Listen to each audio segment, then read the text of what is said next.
Hi, everyone, and welcome back to the Chitheads podcast. I'm Jacob Kyle, and I'm the host of Chitheads. And I just wanted to take a minute to talk a little bit about the reason behind having this conversation today with Lucy Crisfield. You may have noticed recently that I had another conversation with Bahani Sarkar about the study of Sanskrit from what we called a subversive Sanskrit studies perspective. And I also spoke about the benefits of studying ancient languages about a year ago in my interview with Gavin Flood. I plan to have several more conversations about the study of Sanskrit in the coming months and perhaps years, partly because I want to inspire others to take up the study of Sanskrit from what I call, and others have called, the perspective of the scholar practitioner. Now, you don't have to have a PhD or consider yourself an academic to be a scholar practitioner or to identify with the perspective of the scholar practitioner. The ideal of the scholar practitioner essentially means that you hold the two principles of knowledge and experience to be equally valid and important to understanding the nature of certain topics from contemplative traditions. So, for example, to understand meditation, we need more than simply to sit down, close our eyes, and meditate.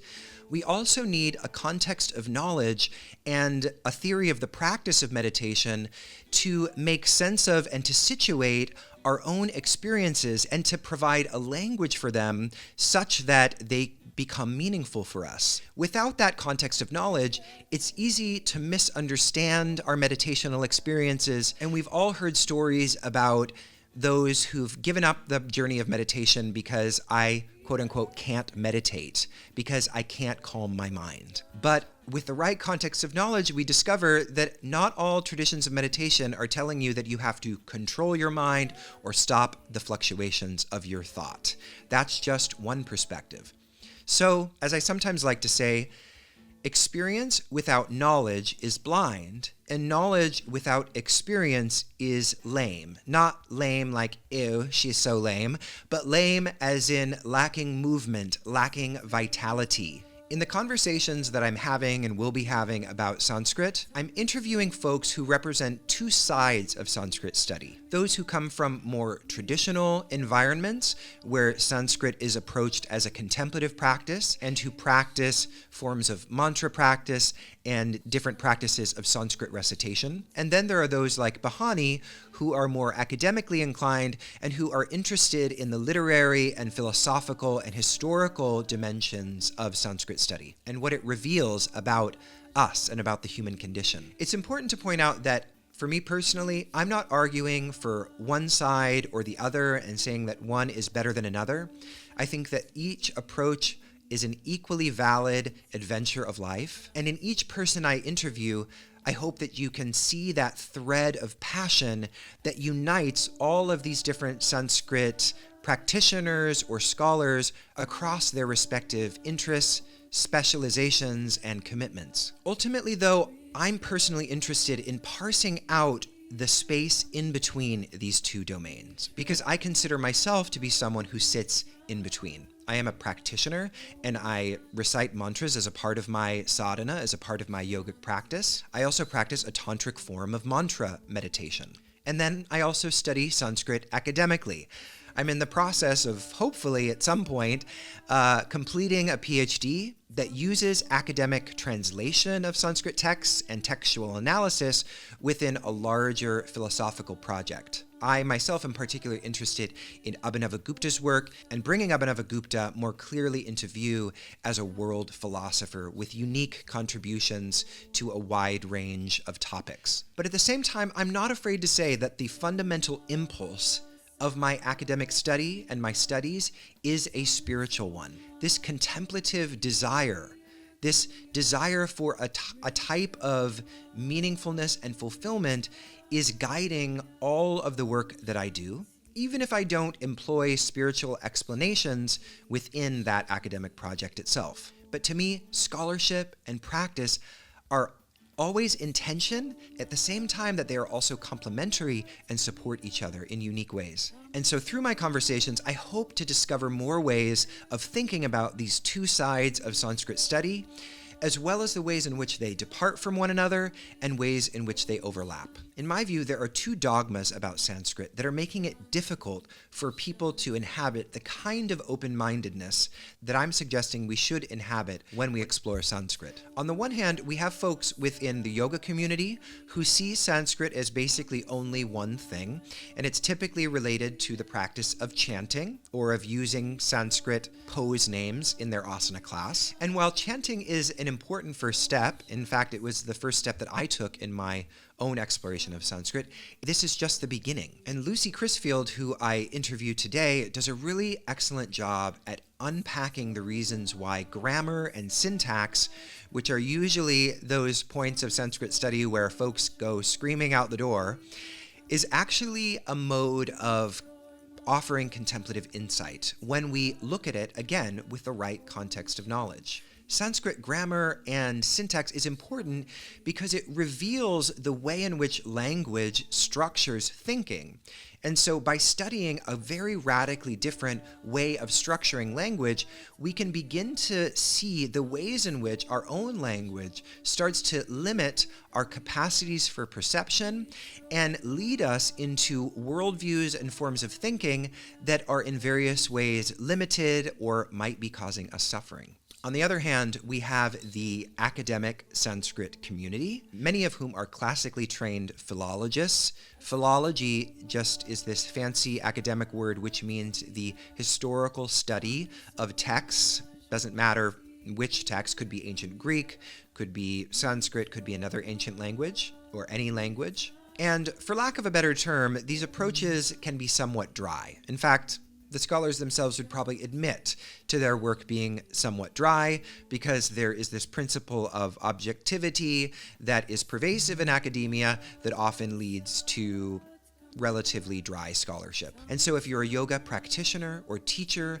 going into these environments looking for the kind of vitality and meaningfulness that you first got attuned to in a yoga class or in a chanting class, you might find yourself disappointed or disoriented. Where is the rasa, right? Where is the bhava? Where is the nectar that I initially felt in that Sanskrit chanting class? When I walked into my own academic training, I wasn't exactly disappointed or disoriented because I knew what I was getting into. I knew that there was this impasse or this disconnect a little bit between the scholarly way of approaching Sanskrit and the way that many yoga practitioners and teachers want to explore Sanskrit. But I also sensed that there could be a happy medium between the two approaches. My MPhil advisor at Oxford, Divakar Acharya, for example, he went through the traditional Indian training where chanting and practices of inculcating the grammar were a part of that process,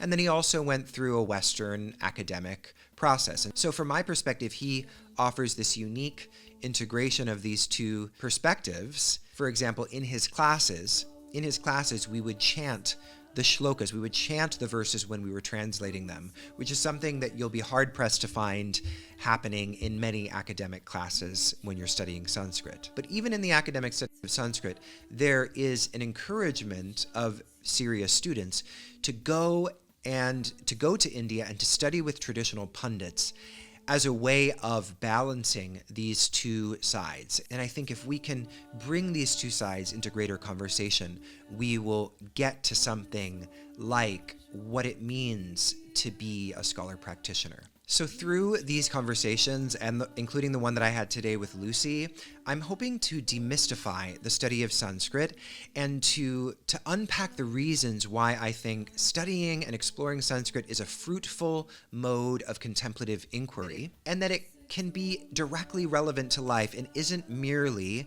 a kind of abstract intellectual study or pure academic interest in a quote-unquote dead language. Now, many of you are not going to be interested in studying Sanskrit in this way, and that's totally okay. There are many other ways of exploring the journey of contemplative life, but if you're on the fence and you just don't feel like you know enough, but you're curious, hopefully these conversations will serve to illuminate the study of Sanskrit, even just a little for you. And certainly today, Lucy Crisfield does an amazing job at showing the practical and vibratory potency of the Sanskrit language.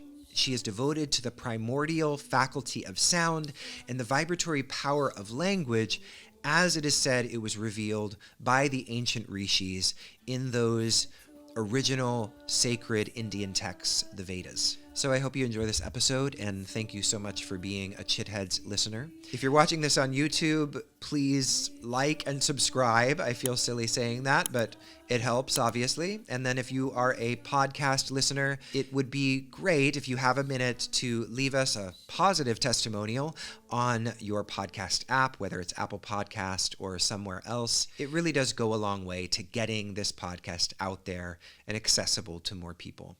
So without any further ado, let's get into this conversation with Lucy Crisfield. How are you? Where are you? I'm in Stroud, which is where I live, which is near Bristol, about an hour from Bristol.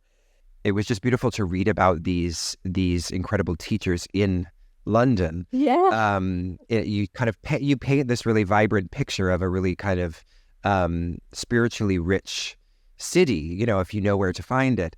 But of course, and I kept thinking to myself, gosh, I need to find these teachers. And then sadly, each one of them has passed away. I want to know about these incredible teachers who you had the great fortune of learning from. How did they really shape your understanding of Sanskrit, and how did they orient you in this incredible kind of vibratory adventure that you're in? Yeah, well, I think the first shining beacon, so to speak, was called Dr. Shastri.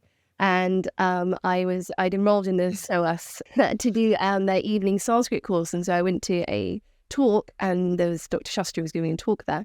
And what struck me immediately was his brilliant command of the English language. I mean, it was like kind of being with a Stephen Fry, but even better almost, you know, just this incredible flexibility and fluidity, and kind of catching you out in the sentences that you say, and kind of showing you how what you say is not ever quite what you mean, because it's almost impossible to be really, really close in the English language, just because our structure doesn't allow it. So, of course, when you're a master of Sanskrit, which is the grandmother of English, it means that your understanding of English is just incredible. And so I was so struck by this. You know, can I come and meet you once before you go back to India? You know, he's like, well, I live in Hounslow half the year, which was just literally 10 minutes from where I was living in Twickenham.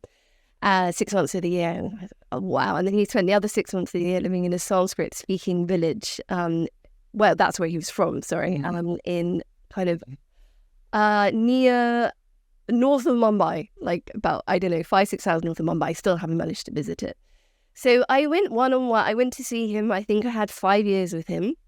You know, nothing. You walk in his room in his house, there was nothing in it. It's just completely empty. I think there was just like a statue and a picture of one of the gods somewhere, and it just sits straight on the floor. No cushion, no, just that kind of that Indian vibe, but there in Hounslow, you know, in London. So the Krishnamacharya Yoga Mandarin, they're based in Chennai, is where I'd done my first exploration into the Vedic chanting and the Sanskrit, and I just wanted to know more, and he was kind of my first step into broadening beyond what that lineage had showed me. And it was interesting about Dr. Shastri, because when I first saw that name, I looked him up.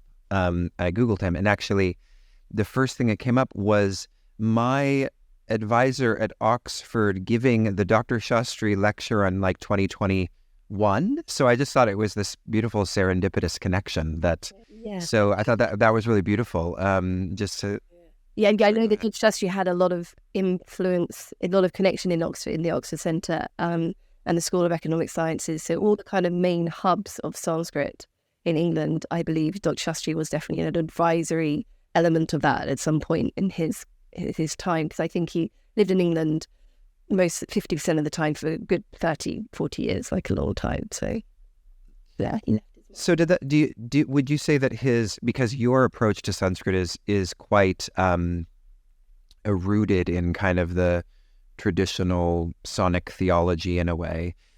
So and a lot of times when you find Sanskrit academically or within, you know, academic departments, it's somewhat stripped out. So was Dr. Shastri kind of in the middle? Did you experience that as not being, this sort of like stripped down academic version of Sanskrit, but still kind of maintaining the attention to the vibratory approach? Yeah, absolutely. Because when I was with SOAS, that was definitely the stripped down, academic approach. And with the KYM, the Krishnamacharya Mandarin, it was just the vibratory, and he did really branch over those two aspects, and he could, philosophically rich, grammatically rich, and etymologically rich. I since have gone on to study Parnini with Dr. Stephen Thompson. I think he had a basic grasp of Parnini. He was able to really go around in the whole area, the whole sphere that I was interested in, because I definitely, it's both for me. It's not just the vibratory, it's absolutely I don't know. The way I see the academia is, it can't be separated from the deep philosophical richness that is held within it. But you really do need to spend a little bit of time kind of sitting in the structure. What is the container? What is the structure of the language? And to do that, it can feel like you have to access that slightly more thinking part of the mind. But as you do that, of course, all it does is deepen those times when you're sitting in the vibratory element of the soundscape as well. So then how did Peter, you're the next teacher that you encountered, how did he sort of expand your understanding? Because it seems like he had a particularly profound impact on you. Yeah, Peter Harrison. Yeah, just even saying the name, I felt the kind of chills. There was actually the week I was leaving London, having spent 30 years of my life in London. Of course. And I was this particular line of inquiry had been intriguing me for a long time, which is to do with swara. So the what is Udatta and Udatta Swarita, which some people describe as pitch. Dr. Shastri described as the positions within the mouth, but different people, I was getting conflicting ideas from different people, and I still wasn't kind of like, hadn't felt it in my system exactly what it was. So anyway, searching on the internet, and an article came up, and the article was so different to anything I'd read before about, I don't think it was necessarily about Swara, but it was something to do with Sanskrit. And it was this website, it just said Peter. There was no information about where he lived. It was a .com, so it could have been in the US, or it didn't necessarily say he's in England. And with any questions, contact Vanessa, who was his student. So I sent my question about this Swara to Vanessa. And the reply I got back from Peter just went beyond all the kind of academic different views and understandings that I had received from other teachers, and it just went straight to the universal resonance of sound, without getting into the particularities of, because I'd have to explain a bit in order to, but I'm just giving you the feeling of it. And I was so kind of surprised. I just didn't know what to reply. I just knew I had to meet him, so I replied and said, do you live in London? Could we have a session? And he said, I don't do sessions. As Gurdjieff said, when you take on a student, you take them on in their entirety. I'm only interested in a meeting of hearts. But I know nothing. Why don't you go see Sylvain McIntosh, someone who wrote a book? I have nothing to tell you. Go see someone else. I kind of like, there's typical stories of like a guru, right? Which you read in books. Exactly. Like the right kind of guru. Yeah. In London, but always in India, right? Not in London, with an English guy who's never been to India, as it turned out. And of course I replied like, no, I really would like to meet you, please. And we went back a few times, and eventually said, Lucy, you are insistent. Okay, I'll speak on the phone next week, whatever. So we spoke on the phone. I remember, I think it was like 2 days before I left London. I was kind of walking around outside my house, and as soon as I heard his voice, it was like, who is this? What is this person? What is this person? And he said, okay, at the end of that conversation, come and see me in Turnpike Lane. So he lives in a very, very bit lit. He's passed away now, very busy area in Turnpike Lane. There was kind of like a kind of mad person who lived next to him. You could hear these kind of like wails who all. And I arrived. I didn't know what to bring. I just bought a pineapple because I didn't kind of know what to do. And again, typical kind of teacher, Indian guru story. I knock at the door. He just opens the door. And I was like 1 minute late because I didn't want to be totally on time. He just opened the door. You're late. Walk in, I'm like, I've got this pineapple for you. And he's like, okay, put it there. And then we sit down. And this, again, it's kind of quite, well, it wasn't like Dr. Shastri's room, but it was like this big room, just a chair in the middle of the room. And he said, sit down. I sit down. He's like, so what do you want? I'm like, so I start trying to think of a question, right, about the Yoga Sutra or the Upanishad. And I come out with some question and he says, I'm not an information bureau. I know nothing. What do you really want to know? And then I'm like, then I come out with something else, and then there's a silence. And he just kind of fixes me with his eyes. He's like, Lucy, what do you really want to know? And then and then my voice changed because he could hear the voice, right? A voice that's kind of like where my voice is now is a little bit more. It's just kind of in the mind a little, and it's like he was already, I think, 76 when I met him or something. I don't have time to talk about information. It's like, let's get to the core of things right from the beginning. And then I can't remember exactly what my question was. It was something like, well, who am I? Who am I? And then it was the tone of the voice. No, just, a really light one to begin. Yeah, exactly. Well, that's kind of, we're going to cut right to the core. So that's what this is all about, right? And he's like, okay, now we can begin. And then I was with him for like 4 hours that day. So no notes, no writing. Like, you can't listen and make notes. You just listen. And I just had my baby was, I don't know, 6, maybe 8, 7 months or something. But I just kind of knew there was almost nothing more important than seeing Peter as often as I could. Because, as soon as I met him, I could sense his age as well.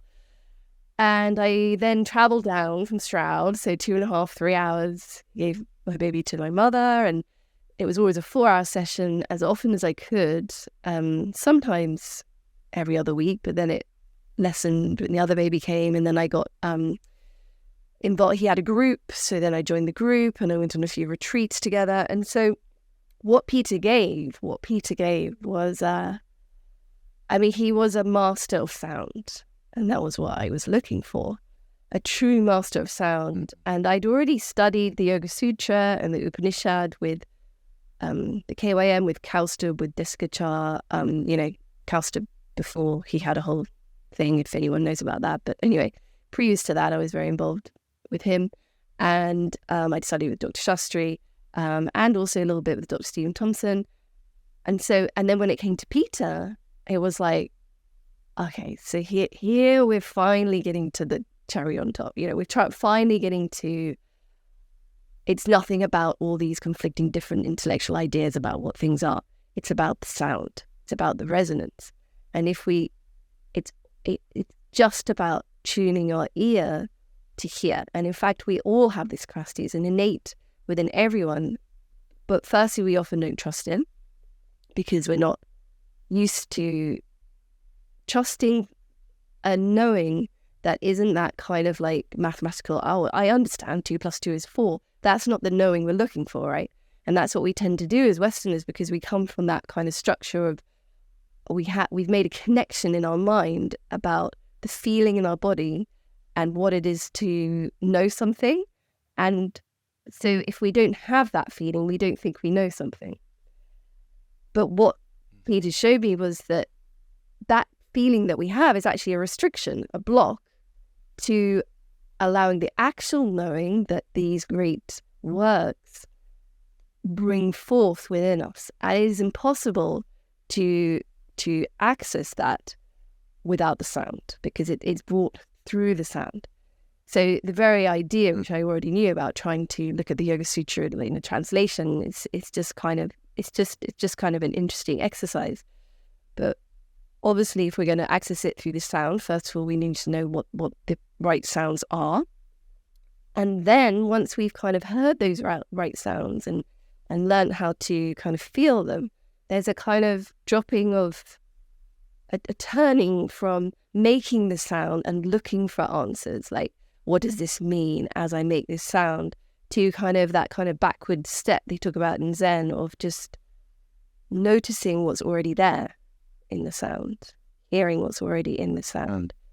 And so I suppose now what I share is a combination of kind of bringing people through meditation into that kind of state of hearing, of listening, but also entering those other areas of the Enneagram. So Peter talks a lot about the natural Enneagram, which is present within the Veda and the Yoga Sutra. It's just kind of a natural expression of the way things unfold, right? These 9 steps around a circle. So which step are we standing at? So Vyakarana, which is the grammar, is at number 4. So we step in at number 4 and we deepen into the philosophical richness of the structure of the language. We step in at number 1, which is Shiksha, which is the pronunciation. Like, well, how do we get really clear about the pronunciation? And Chandas, number 2, the rhythm. What is the rhythm of these mantra that we are sounding? And as we step in these different parts of the circle, so the whole circle starts to speak to us. The whole Veda, which all of this comes from the wisdom of the Veda, kind of comes forth in this resonant sound that we are now attuned to hear. And it just takes a few little or just some steps to hear it, much like a musician can hear very easily. Oh, there's chord 1, chord 5, chord 4. When they hear a pop song, it's like, well, that's just chord 4, 5, 1. It's very simple. But we don't hear that until we've been shown it. And once we've done a few music theory, like, this is what chord 5 to chord 1 sounds like, you're like, oh, okay. And then you're like, oh, okay. Oh, and that's just what that piece is. Just now it's gone to chord 6. So that's a slightly minor chord, and that's how they're creating that atmosphere of kind of feeling slightly sentimental. So it's the same with music, or art. You if you don't know anything about art, you look at a picture, that's nice. But if someone shows you, well, if you do this line here, it brings the perspective this way, and you learn how to see art, right? I personally have not been shown that, but I have been shown how to hear music, having had my background in classical music, piano and violin. So in a way, it was quite easy to kind of bring that already sensitivity to the soundscape into the Sanskrit.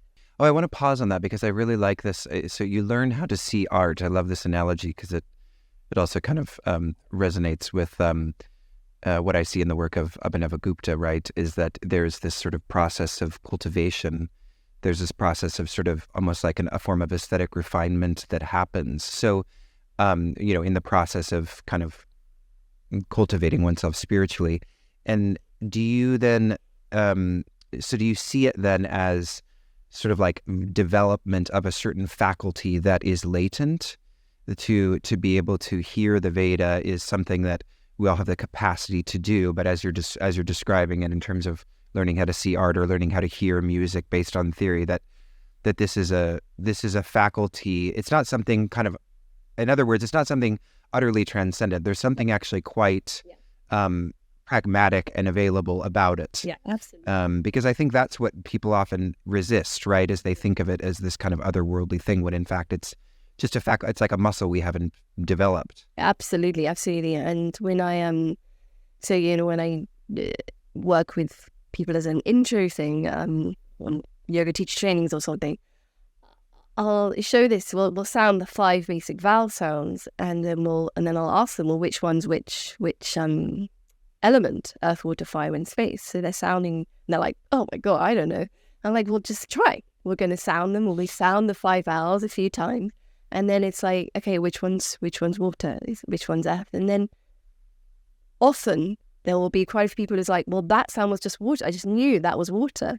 And it's like, right, you knew that, right? It's in your being. And then they're like, wow, I don't know how I knew that. It's like, no, but that's the beginning of mantra, is if we can hear the elements within the vowels and trust that, then we can hear the elements within the consonants. And then so there's these are the kind of latent steps of reawakening our ability to hear, to hear resonance. And what's the ultimate resonance? The ultimate resonance is ourselves, the self. What is self? And the self is this expression of sound. So this is such a different understanding of sound, just to bring it back to kind of our own cultural conditioning. Can you talk a little bit about sort of what are the obstacles from that perspective that we are dealing with? Like, when we come into a room and, from some perspective, like music is sort of the most divine thing there is, and it's sort of right in front of our face. And yet, in terms of its kind of reflection of that, and yet we've kind of categorized it as entertainment, right? It's sort of, it's sort of bracketed off as this thing that we can appreciate from some sort of, aesthetic distance, but it doesn't really have anything profound to say, which seems to me to kind of reflect a little bit of the cultural way in which we ignore something that's right in front of our face. So how do you kind of get your students around this sort of, let's call it a Western obstacle that isn't ready to kind of understand this kind of metaphysical identity of sound? Yeah, well, I think I think within your question also is the question of, what is the difference between music and mantra, right? I've written a post at some point saying, mantra is not music. Because we'll have and people think mantras, and you can take some Sanskrit words and say them completely within your current Sanskrit, within your American or English sound forms. And all you're doing is rearranging the consonants and vowels into a different order, and you're saying tat savi tur completely with the T's in the wrong place and they're all in the wrong place. Was that your American accent? They're all American, mostly American, aren't they? A lot of there's English as well. But tat savi tur varenya. Not Bhargo, Bargo deva siddhimahi. So they're saying this right, and there's no observation of the vowel sound. There's no observation not only of the consonants, but also the vowels, but also the rhythm, the inherent rhythm of what is the Gayatri. The Gayatri, what does Gayatri mean? Gayatri means the rhythm of 3 times 8 syllables. So if you change the syllabic rhythm, you are no longer having any interaction with the Gayatri. So not only are you're putting the consonants and the vowels or you're not leaving your soundscape, you're then adding a Western 1-4-5 harmony to it, or 5-6 harmony, and calling it a mantra. But it's not. It's music. What is mantra? Mantra comes from the root mantra, and it does not mean protecting the mind. Mantra, that's completely incorrect. The dhatu is mantra, which means in secret uttering all around. What is a mantra? Mantra is the agent of that which secretly mutters all around, right? And if someone says to you, something is being secretly uttered all around, what do? What's the kind of gesture that you make, right? You listen, right? Like, what's the secret? You're kind of like, you're listening. You're not putting yourself tat savvy tour, you're not like, it's not me doing the Gayatri. It's like, I am listening for the rhythm, for the sound of the river coming. That's what chandas, the movement. I'm listening for the sound, the natural sound of the universe that is already present. And it's very, very hard to hear that when we, first of all, staying within the system that we were born, that our vernacular language that we're born into comes from the Latin venus, slave. The vernacular literally means the slave that is tied to the hearth. So when we're born, we have to be tied to a hearth to survive, right? We need to know how to communicate so we can get our food and our needs met. But eventually, that structure into which we've been born and the sounds keep us as a slave to all our thoughts, all our repetitive, thoughts of none of which are true, all in our language, right? And this is why those which know more than one language have a great blessing, because they experience how their whole system, their whole body, they feel different when they sound a different language, when they speak a different language. Now, if we're what is it about Sanskrit? And if I stay in English, tad savito, I haven't gone beyond that which is tying me as a slave to the hearth. It's kind of like an asana, like when we do our yoga. Like if we kind of do it, if we do our trikonasana, just this kind of slight movement, we haven't surrendered to the asana, right? So asya is the position in the mouth. So what is mantra? Mantra is the most subtle of all the spiritual paths of inquiry. What does it mean to be subtle? It means it is subtle. It means it's not going to be that's Vibratory with some tabla and a thing. I'm not saying that doesn't do something, that opens the heart and is kind of repressed Westerners. Singing in a group of people with music is always a wonderful thing to do. You feel connected to the people around you. But it's not mantra. It's a fraction of the power of the truth of mantra. And that fraction is found when we get very, very still, very quiet. We start really feeling, So it's not E, it's it's not it's so we're feeling all of the vowels and consonants, we're feeling the rhythm. As we feel this, we're kind of turning into, what is this? What is the Gayatri? What is the magic of the Gayatri? Can I hear it? And as we get, so as I teach in Ekashruti, which is just one tone, we observe the swara, but the swara are positions within the mouth that don't affect the pitch. So we're working with the energy within the mouth. And when we're working with the energy in the mouth, with the Ekashruti, with the one pitch, you really are sounding incantations in your mouth, right? The dance of the universe is like fireworks in your mouth. And it becomes very still, very, almost, I want to use the word private, but it's like the only person who's going to realize who I am is me. So it's ultimately down to me and my mouth and my sound and me hearing who I really am. And of course, group work is also amazing and has tons of, benefits to it. But the real essence of mantra is found quietly, simply by yourself, listening to the incredible power and resonance that exists in our very own mouth and heart. So, as you're speaking, I'm thinking, how kind of important this perspective is and how really rare it is in a lot of ways, how difficult to find, at least in my experience. It's harder to find teachers who are teaching from this place. And we spent a little bit of time talking about kind of the academic way and the way in which it is not interested largely in, it's really kind of, in my experience, the teaching of Sanskrit, especially at Oxford, is very mapped or rather modeled on this kind of classic philological approach, right? Which does, kind of tries to bracket out the vibratory stuff because it's essentially religious and they want to be secular in their own way.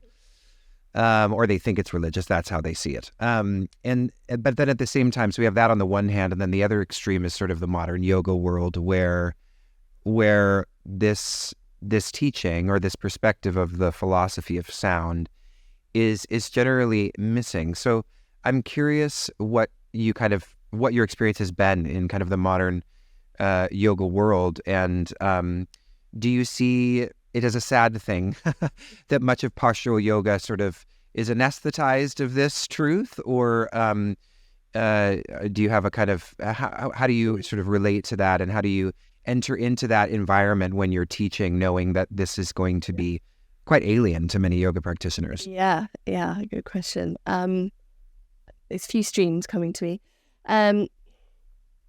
Most people who come to, so I have two ways of teaching. So in fact, mostly everything I do is people come to me, but occasionally, and more in the past, I used to go to yoga teacher training. They'd invite me to do their 2-day philosophy thing, right? So those people haven't chosen me. They're just doing a teacher training, and then I turn on, right? And they're like, what? This happened? Because I cannot teach surface. I just can't do it. And sometimes people said, you can't go tea. It's like, it's just clear. It's on my thing now. I will only go to the absolute deepest level right from the beginning. That's all I can do. So, I used to teach at, there's a few places I taught where, they in their 20s, they signed up to yoga clearly because it's in the spandex, kind of like that kind of vibe.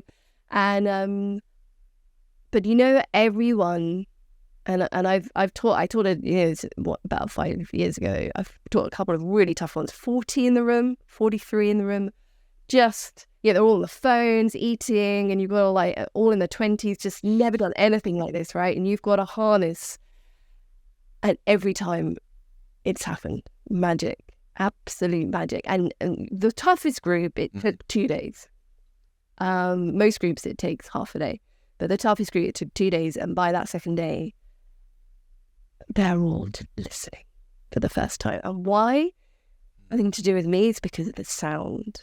Because you cannot teach that group just by talking, right? You've got to slowly, you do the call and response, then the bit of talk, and they're like, what the hell just happened? I just meditated for the first time in my life. For the first time in my life, my mind was still and then you have the feedback, and then you do a bit of teaching, and you do a bit more sound. And the sound, the Sanskrit sound, when you sound it as it is supposed to be sounded, even when you sound it when it's how it's not supposed to be sounded, it's powerful, right?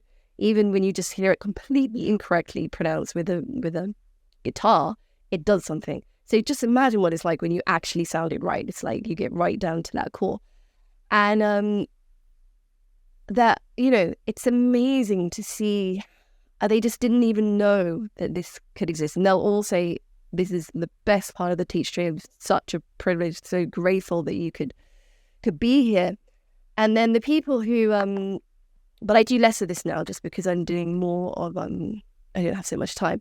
So the people who come to me, who sign up to my thing, they usually have done 20 years of yoga practicing and training and whatever. And they'll come to me and I'll show them how to sound like the Bija mantra for the first time. So they've all studied the Bija mantra for 10 years. They've taught it 5 years, and then I show them completely wrong everything they've ever been shown is. And people are like, we're in shock, They're like, oh my God, kind of hysterical laughing, shocked, what am I going to do? Everything I've been teaching has to be changed. And it's initially there's a kind of little hurdle for them of wow, I've got to really relook at everything. But also, wow, thank God I've found someone who's actually for the first ever time told me what these sounds are. Because people, and especially with sound, with the transmigration, whatever the word is, from the east to the west, we've had the asanas come over. The sound has really got lost, and the Sanskrit. A few Western practitioners learned a few words. They for example, someone learned the word manas, and then they thought, oh, manas is mind, therefore that man in mantra must have something to do with the mind, right? You see, so then everyone says mantra is protecting the mind. No one actually checks what the dhatu is. Man doesn't even mean mind. It means sambodhana, in awakening. So if man was being treated as a dhatu, it has nothing to do with the mind, and it's actually mantra. So many people, layers upon layers upon layers of people now have never checked the dhatus. No one's checked the roots. No one's checked. Yeah. And so we've got not only misinformation on all the basic words, but also complete lack of understanding of the actual resonance or sound or the depth of it. So yes, there is I think I wrote, I didn't get that. A few people were a bit ruffled. That was the only and last time I ever posted on the Yoga Teachers England page, and it was a post called "Yoga Teacher Trainings Have Got It Wrong." A mantra evolution is on the way, right? And that really, I was like, okay, this is not the place to be, And I've posted once in the last 6 months on Instagram. I'm not. This kind of teaching. It's not for Instagram and Facebook. This is for actual face-to-face deep work, And whenever I have the chance to be with a group of people, without a doubt, everyone will feel it. It's never not happened. Every group I've ever taught have ended that group, and I can feel it. They're all gosh, I had no idea. I was just going to say that's when you're teaching, because obviously when you first start teaching, you're like, and so now that you get the nerves, I still get nervous before teaching, but also I just know because it's something far beyond anything to do with me. Like, it's like if I just sound those sounds and encourage people to sound those sounds, all the teaching is done for me, it's nothing to do with me. There is sort of a yearning, I think, for a lot, a sense of meaningfulness. Even though in your book, the meaning is beyond meaning, as you point out at one point, like, or that it's sort of below the threshold of meaning in some deep way, right? Because it's sort of the condition of all meaning. But nevertheless, I think that so many people as they come into yoga, there's a lot of confusion about kind of the historical and philosophical underpinnings, and there's a lot of ways in which I think the what is sort of passing as kind of yoga philosophy today or yoga history is actually kind of a more of a scholarly enterprise. Like the scholars have replaced the sort of devotional teachers and gurus in a lot of ways in these teacher trainings, and it's very surface. It's very stula, right? It's very gross level understanding, and it's not actually offering the vibratory practice because they don't know that. They weren't trained in that. They were only trained in studying the kind of surface intellectual history of this stuff. And it's appealing because, that's how we are conditioned to feel like we know something, right? It's like, I want to be a yoga teacher, so I need to feel like I know what yoga is. So obviously doing kind of studying in that way, we feel is bringing us closer to it. And it does bring us some understanding, and it brings many thoughts. And of course, as I say in my piece, it's like I have also learned many things that way. It's not to say that way is wrong, but it has to be with the other, both ways. And that other kind of more just deep inquiry through the vibration, as you say, is definitely missing. I want to ask two questions. One about the vibration that you've been talking about, and another about grammar. And the question about vibration is based on something that I've observed comes up a lot for students, because when they hear, people want to do it right? There's a lot of students that they care about it, whether it's because of, concerns about, appropriating things incorrectly, or concerns about vibrating incorrectly, and then, a thunderbolt from God is going to come down and strike me dead, like if you get this mantra wrong, you have 7 years bad luck, sort of thing. Yeah. So how do you, which is an unfortunate perspective, because it actually, I think, disincentivizes people from doing the work of actually, acclimating to the sound and getting it wrong in order to get it right eventually. Yeah. So what would you say to students like that who are actually now feeling a bit,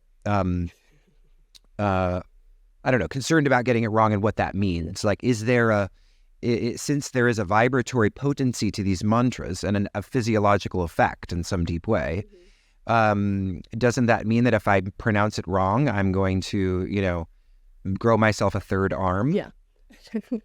So to speak? Yeah, I would say you possibly could, you could. Well, I haven't managed it yet, but no, you could cause yourself some damage, but only if you are doing a lot of sounding, right? If you're sounding incorrectly a lot, and I have seen people who have done that and have their whole eyes like covered in styes, heat, I mean, some of these mantras are so powerful, when you do it in a group, even incorrectly, you get whole system becomes hot. Like so many really extraordinary things have happened in groups, and most people there are not pronouncing it totally correctly, but always it's kind of a movement of energy, right? It's trying to release things.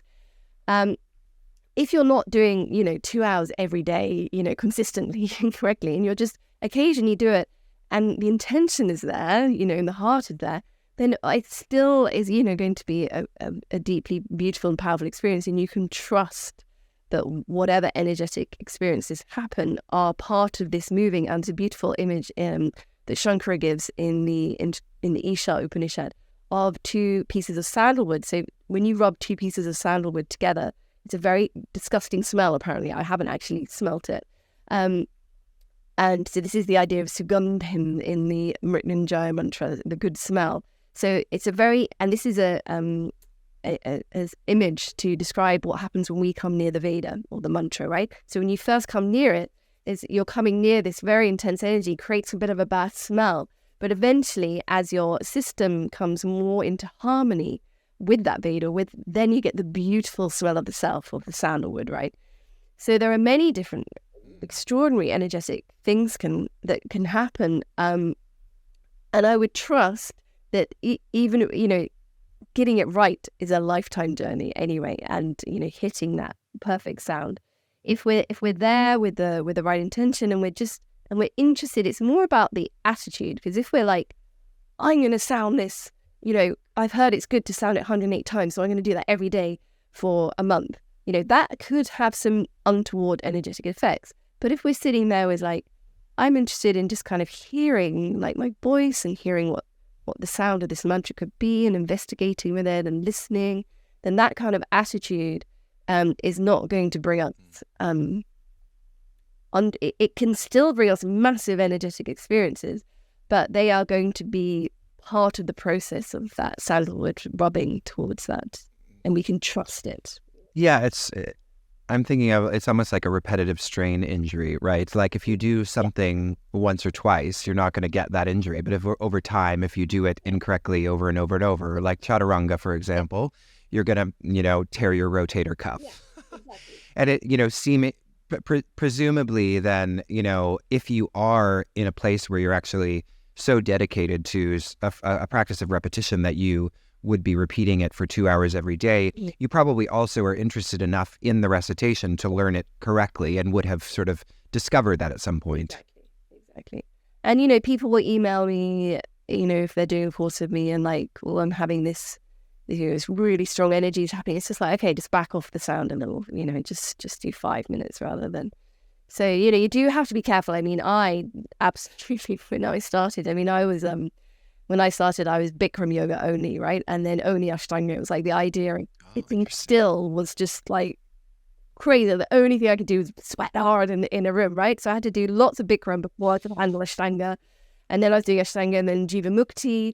And then I signed up for this Krishnamacharya course, and they were doing the yoga that the KM does. I had to wake up and do 2.5 hours of like pigeon, the full yoga so that I could handle being in their yoga class, because I was a real absolute mess on many, many levels. I've been through a lot to kind of stabilize myself so that I can function. Yeah, I loved, I hope it's okay to share, but you wrote in your book, so I feel like it's fine, that you went to your first yoga class high on cocaine. Yeah. Absolutely, and in Nottingham. Yeah, I went straight there from the club. And something happened at church. It was like, I am never missing it. Notting Hill, which studio was it? It was a small studio, someone called Lisa Boohan, who was a Bikram lady, and then she was kind of like my first. But I didn't know it was Bikram. I didn't know what Bikram was, But and then I did at least 3-4 more classes like that, and then it just dropped away. Right? You can't. The yoga just. It's like I didn't have to give up anything. The yoga just filled me, and I was like, I just could never miss that class, And within a year, I was in India, and then eventually, I'm at the point now where even moving my arm, I want to do some it's like that. I just don't want to do anything that's small and listen to sound. My practice is completely changed. So when I first started the sounding, I approached it like I approached my yoga, right? It was like, I was doing 2 hours a day, and I was sounding them written. I'm going to do 108 times every day for 2 months. And and I kind of like vibed of just being really, really high energetically, just crazy energy stuff happening. And when I taught, I was a little, I used to push people to that level as well. I used to do call and response really fast, and people were like, what, sweating. I remember some person came to me this was like, I don't know, 50 years ago, it was in a yoga festival, and I why did you come here? What brought you to this class? And one man was like, oh, I really wanted to go to the Ashtanga class, but I broke my ankle, so I've been forced to come here. And like, okay. And then by the end of the session, he's dripping with sweat. And he's like, this was so much more intense than an Ashtanga class because I'm doing kind of Shiva chants, call and response really, really fast. And a few people, it was too much for some people. And I learned, compared to how I teach now, which is like sometimes a whole hour, all we'll do is like sound the R, and listen for the R. And that has been a progression of the practice of learning to hear myself and the teachers that I've met that have guided me and allowed my physical nervous system enough capacity to kind of be here, because I was desperately trying not to be. Well, I'm glad you made it here. That's almost what I feel, yeah.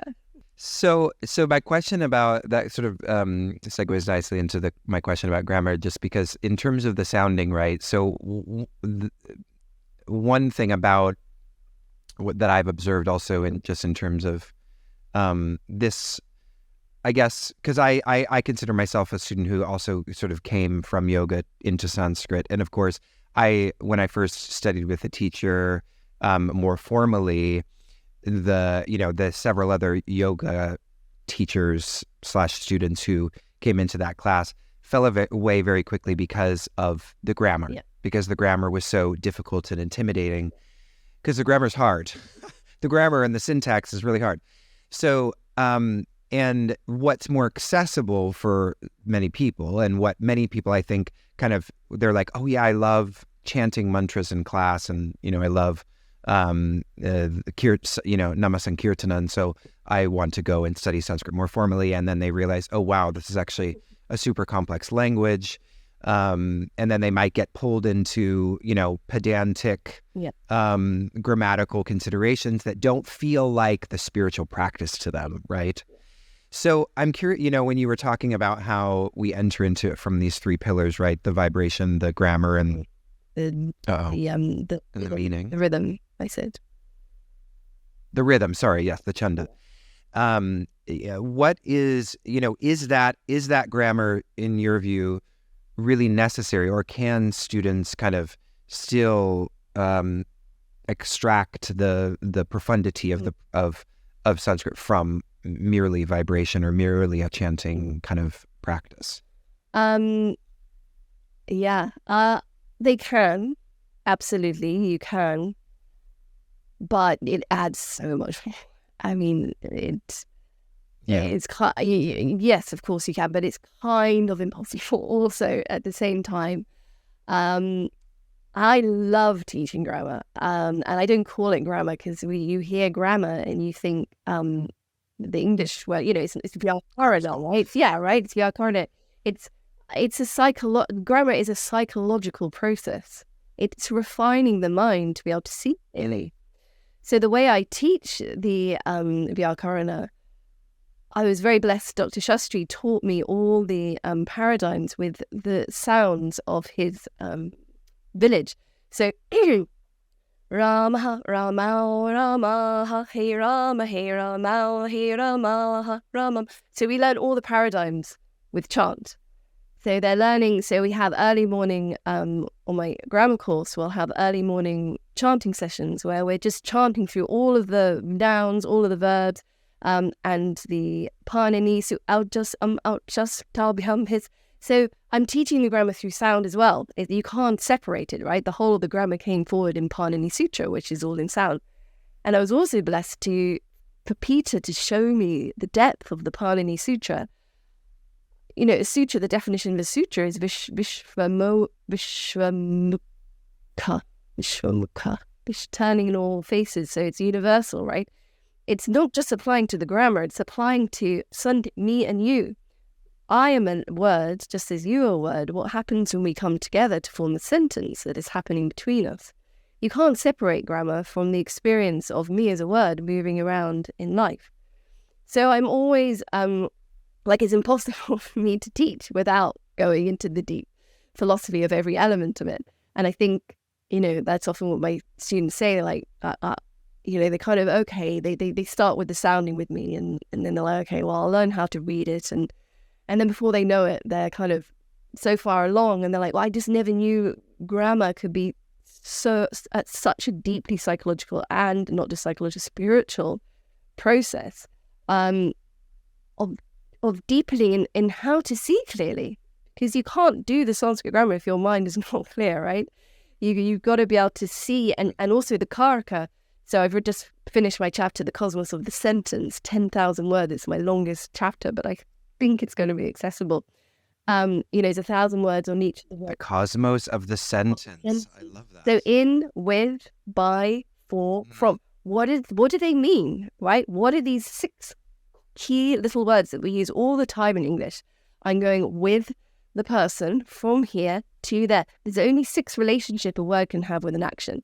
An action's in the center, and you have the 6 relationships around the edge. This is the center of the cosmos of the Sanskrit cosmology. You cannot understand a single Sanskrit sentence unless you've understood that the action is in the center, and the relationship that each noun has with that center is written into the word itself. It's expressed within the word.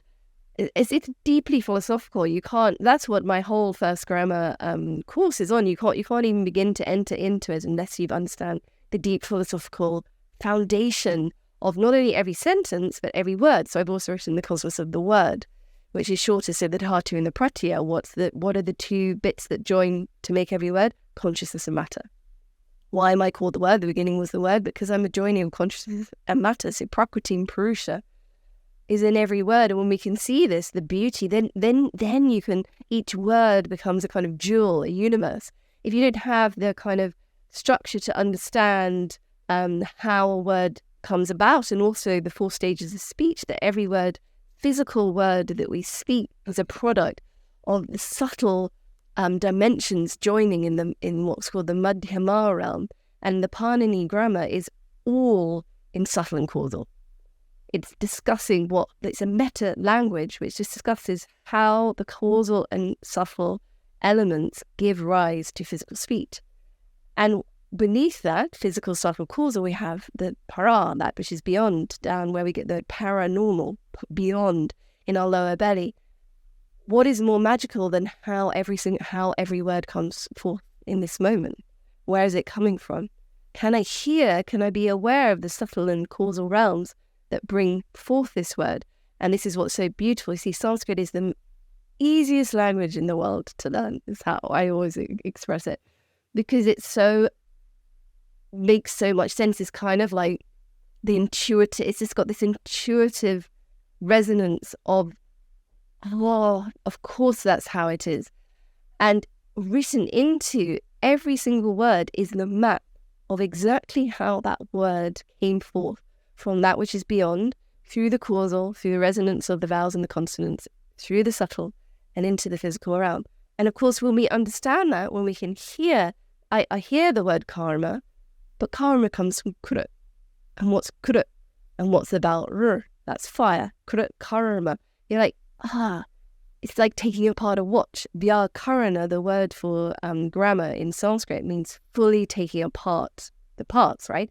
So if you don't know anything about watches, you look at a watch, you whatever. If you've taken apart that watch yourself and you know exactly how that watch comes together, you're going to look at the physical forms around us in a very different way.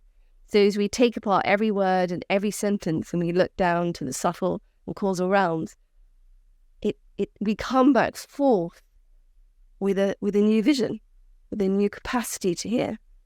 And it's always impossible to separate from our deepening of what a mantra is the roots that lie between, if we're talking about mantras like the Gayatri or the Mrityunjaya that have actual words, what are the roots beneath it? How did that come to form? And what is the cosmos of the actual structure of the sentence here? Because we translate it to mean, we pray, we sacrifice to this God. That's not how it is in Sanskrit. In Sanskrit, sacrifice is existing here in the middle, and there is a relative experience between that action and something which has the capacity to act in this particular moment, in this particular way. It completely changes the way we see words, which is what I first felt when I saw Dr. Shastri. It's like this man understands language in a way that is extraordinary. And slowly now, Yeah, I mean, I can. to realize why he could do that. Yeah, I mean, it's you can get a taste of sort of the shift in perception just in the way that you described it. And I don't think, I've had a lot of conversations with folks about Sanskrit, and it's something that I'm in sort of a phase of doing more of, people sort of that are more on from the vibrational to the scholarly and everywhere in between. And I love the way that you expressed that. So I'm curious. Panini has always felt to me like the driest adventure. I'm like putting it off. I haven't formally studied the Ashtadhyayi yet, but listening to you, I'm like, dang, I need to get into that. So I'm curious about how all the things you're talking about connects to the Maheshwara Sutra, because I first saw this text in the kind of a guidebook that my teacher Paul kind of compiled, and he hasn't really ever taught anything about it. It's sort of one of those things that I think at some point he was teaching on, and then it's kind of as he teaches other things, it sort of hasn't been brought up so much. But I found it fascinating, and I immediately was attracted to its kind of cryptic nature. I sensed something so profound just in looking at it, and I was so delighted actually to see you writing about it in your book.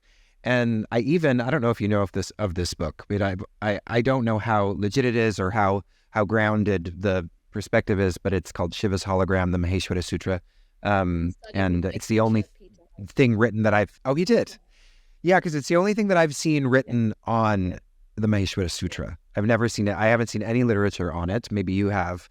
But yeah, talk to us a little bit about this, because it feels like such a fascinating kind of locus of study and reflection. Yeah, I mean, this is at the core of the whole soundscape, the whole language. And yes, it's extraordinary, isn't it? How it can be missed almost, when you realize. And I'm actually in my long-term study group. We're on our third term, I think, of study on this. And it's 42 sounds, basically. And it can take 10 seconds to sound, 20 seconds to sound. And we're on our third term, and we've got many terms ahead of us on this study. So we've been going through a lot of detail. I say these sounds, shall I just sound them? So, because people might not know. Yeah. Yes, please. I'll just sound them. I'll just kind of warm in. A-I-O-N, R-I-C, A-O-N, I-O, Hayavarat, Lan, Yamanganam, Jabhain, Gadhadash, Jabakadadash, Kapachatata, Chatato, Kapai, Chashasar, Hawi. I'll just do it one more time. It was a little high. Om A-I-O-N, R-I-C, A-O, I-O, Hayavarat, Lan, Yamanganam, Jabhain, Gadhadash, Jabakadadash, Kapachatata, Chatato, Kapai, Shashasar, How. So these sounds are the sounds that Maheshwara, which is another name for Shiva, so the story, he's got many names in this story, but Shiva, the people were in despair, great despair, and they went to find Lord Shiva. Please help us. We don't know what to do. Lord Shiva said, I know what the problem is. The problem is that the Lord Apasmara, the Lord of forgetting, has descended upon mankind. I will now dance the dance of creation on Lord Apasmara while simultaneously killing him to allow us to remember who we really are. So he dances the cosmic dance of creation. And at the end of the cosmic dance of creation, there's a moment of silence. And then he brings his Damaru drum and he hits the Damaru drum 14 times. And each time he hits it, hit Ayun, Rorik, Ayun. And these sounds present at this the whole experience where Panini and Patanjali, and out of these sounds they went on to create to create the entire system of Sanskrit, of the Sanskrit language, which is called the Ashtadhyayi, which means 8 meditations. So we think, the famous groundwork of Sanskrit is called 8 meditations. That's the title. 8 meditations on what? 8 meditations on the 42 sounds that came out of Shiva's drum. So these sounds, the meditator, this great sage Panini, who is not a sage out there, this story is not talking about something that happened 2,000 years ago. This is talking about right now in us. There is that part of us that is in despair. Where do I find the way? And we find Shiva, that which lies within. So Shiva within us is that which lies within everything. And we listen. What is the way? And as we listen, the demon of Apasmara is destroyed. And out comes forth the sounds of A to Ha. So the first sound of these sounds is A, Ayun, Rorik, and the final sound is Ha. Ha. What is the word for I in Sanskrit? Aham. Aham, aham, I am A, Ayun, Rorik. I am these sounds. All of these sounds are who I am.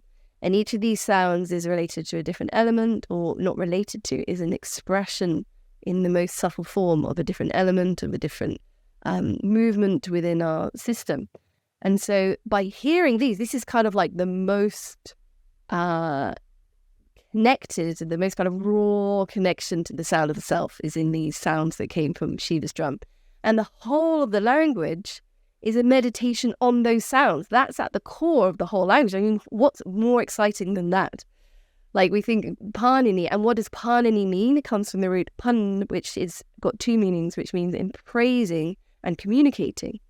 So what is the essence of Panini? It's that which wants to communicate. We need to tell someone, I'm hungry, can I have some food?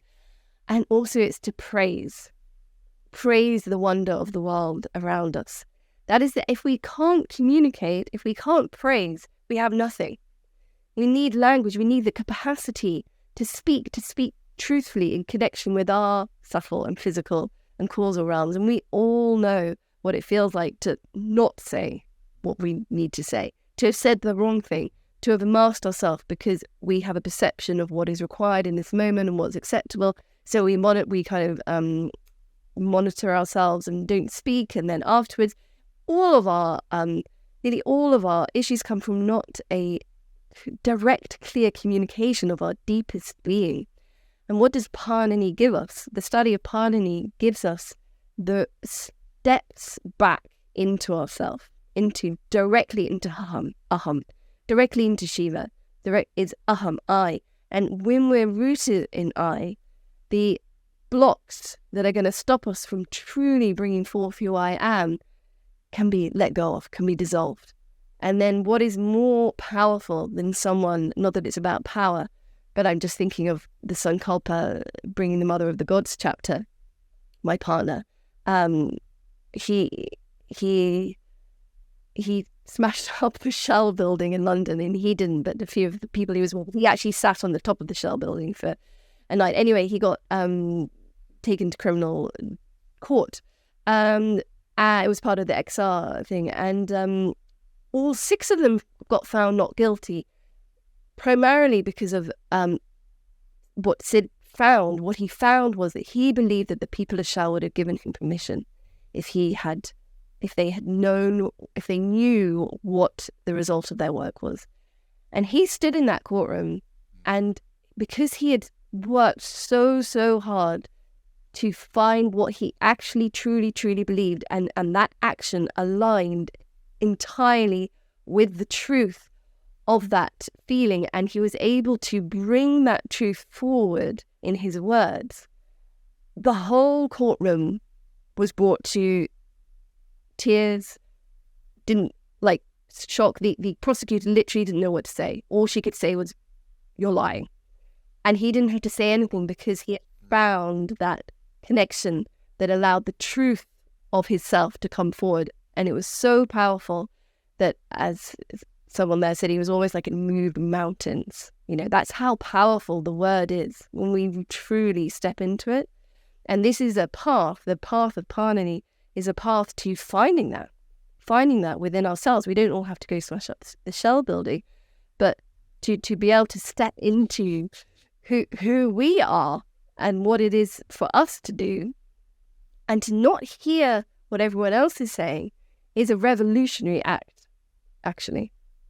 That's so beautiful. And it kind of, I'm glad we're sort of moving into this somewhat a direction that kind of lands us in the moment that we're in as we get close to the end of our interview.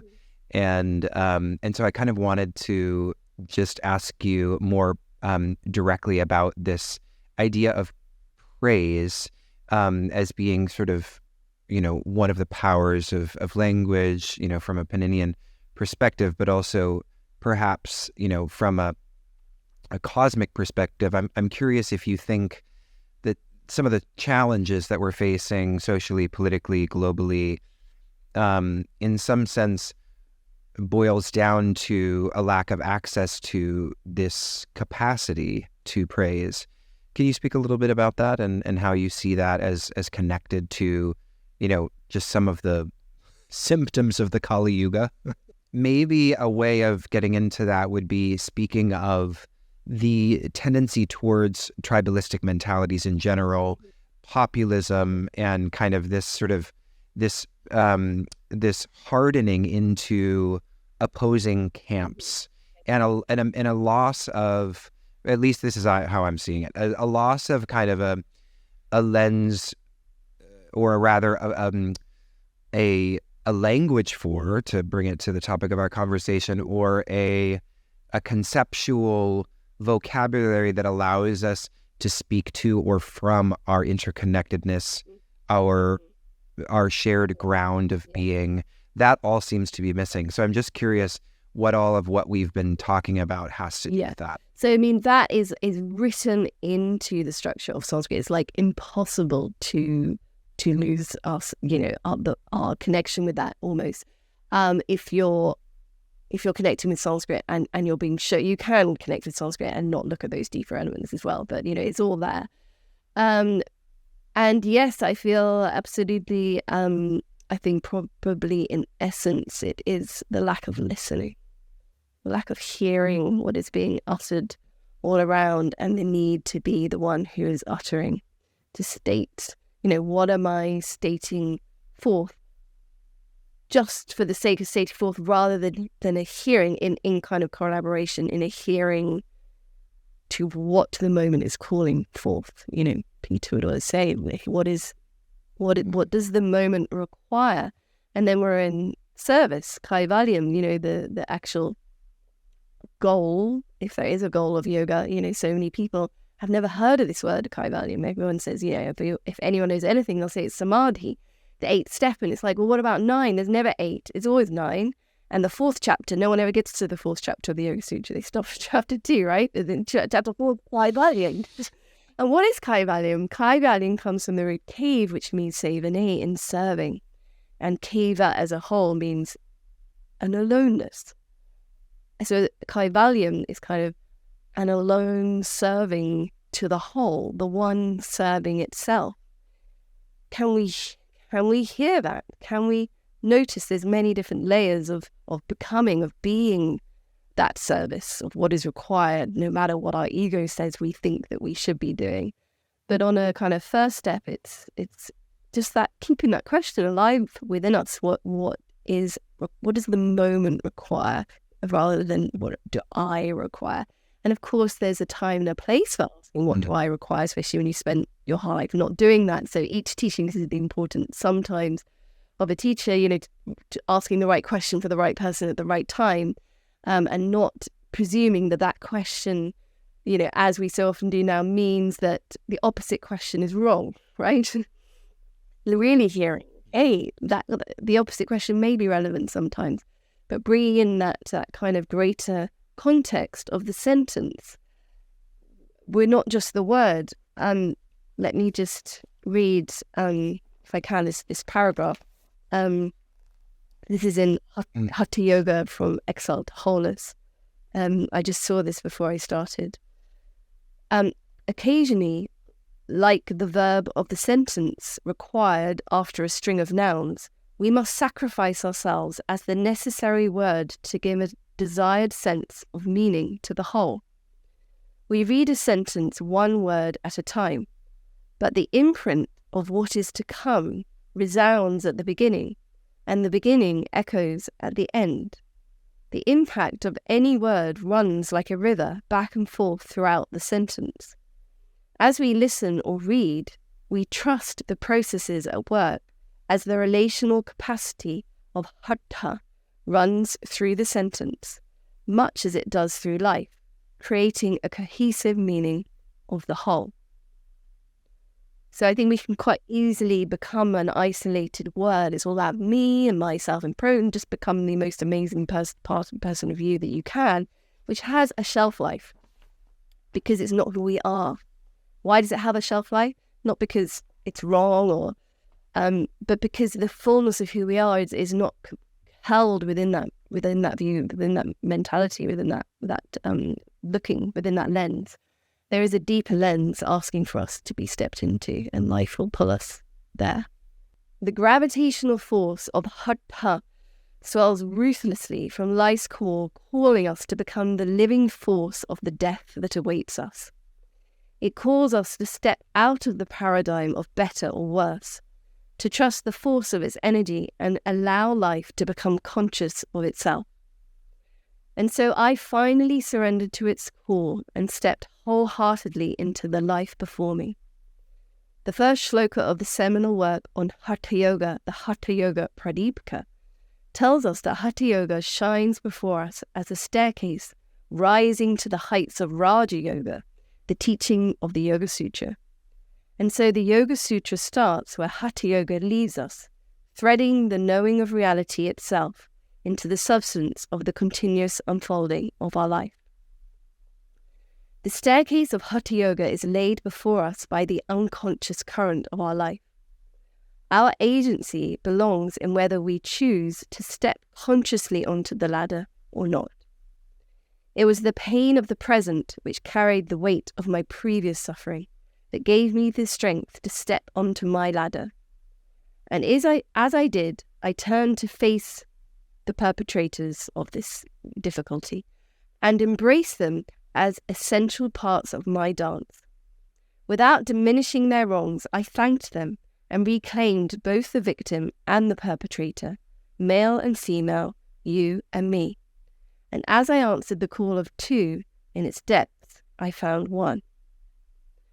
And so are born the qualities of Swatmarama, who is attributed to composing the Hatha Yoga Pradipika, and whose name means rejoicing games with our own consciousness. And our life becomes a constant revelation of bountiful gifts, a never-ending staircase of revelation. Each stage is a gift to behold and enter fully onto. Each step is uniquely ours to reclaim, and in our reclamation we find the kernel of our existence, the Shiva and Shakti, the Ha and the Ta, the sun and the moon, waiting with open arms to embrace us into their whole. The final paragraph. And the Rishi within, the knower within us, has always known this wisdom, and once found the sound of its resonance. Feeling the gentle rush of air through our throat, the Ha remembers me as our tongue rings the roof of our mouth like a beater meeting its drum. An ignition of air rising from our belly as the Ha remembers you in our shared showering of resonance. And so Ha remembers itself as the emptiness in which the resolution sings, the unmoving journey of exile to wholeness. Wow, that was beautiful. I had to close my eyes just to take it in. What is this? What's this book? What was the title The book again? is The Sounds of Sanskrit, the Language of Yoga. And I've been writing it for 7 years. It is... Oh, this is your book that you just read Yeah, from. that's my book. I didn't get that section, Lucy. No, I didn't send that to you. Well, there's at least 90,000 words having got, so. Oh, yeah. No, I thought I was like, okay, last few chapters are just bullet points. I was like, okay, I didn't get the full bit, but that is a great note to end on. I thought you were reading. You've got like 2% of the book. But it was really beautiful, and like being able to have this conversation with you and hear the kind of the aliveness that this is, how this lives within you is really powerful. And I feel like I've received a transmission just having this conversation. And so I'm really excited to share this episode and wanted to give you an opportunity to talk a little bit about where people can find you, what you're kind of offering, online, and how people can get in touch with you if they want to study with you. Well, first of all, if anyone wants to publish my book, I have not done anything to try and find a publisher because I've been writing it for 7 years. So I'm just lifting my head out of the parapet for that. So if anyone knows who might, preferably Sounds True, if anyone from Sounds True happens to be listening, that's who I want to publish with. So we'll see. Or anyone else. Let's see. I haven't really looked into the publishing world yet. And then studying with me, well, it is hard because once people do something with me, they tend to stay around. And so now I'm quite full with all of my long-term groups. If you already know grammar and want to join in with some of my grammar groups and my laghu, then email me. My email's on the website. I'm on very rarely post on Instagram, but I do check messages there. So that might be the easiest. Original Wisdom __. The 2 underscores. Originalwisdom.co.uk is my website. Originalwisdom.com is an American animal website. So mine's .co.uk. But I will be doing, I think, a chakra workshop on the 24th of February, like a 3-hour or 4-hour workshop on how to sound the chakra sounds. And I might do a follow-up on that in March. And I might offer a discount maybe for people who want to come through this podcast. I think it's usually £60. But if you want to come, maybe I'll write a code in the show notes or something. You can do it for £50. And yeah, absolutely. And then the sounds. My intro course is the Sounds of Sanskrit, the language of yoga, which is 4 full Saturdays, and that's kind of like my intro thing. I don't know when I'm going to run that again. So if you're interested, go to the website and say, click on the I'm interested so we can get your name. And then when I do run it again, we'll let you know. But I'm just in a phase of trying to work out how to, I think once the book comes out, things might, change quite a lot. So my emphasis at the moment is kind of doing the odd workshops, sticking with my students, and then just trying to get this book out there because it's been, a huge thing. Absolutely. Well, yeah, I do. Oh, it's definitely unique. Yeah. No, I was just going to say that if you were particularly interested, I do offer some early morning meditations, which you might be able to join. So if you're interested in that, it's not on my website. Just email me. So, Lucy, it's been an absolute pleasure and delight to speak with you. And I've been speaking with Lucy Crisfield. You can find out more about her at the website. Again, is originalwisdom.co.uk. And the Sounds of Sanskrit, the language of yoga, is her incredibly lovely book that will be being published hopefully soon. Those of you acquisition editors out there listening to this podcast, and I know there are a few, please reach out to Lucy. Thank you, Lucy. It's been such a pleasure.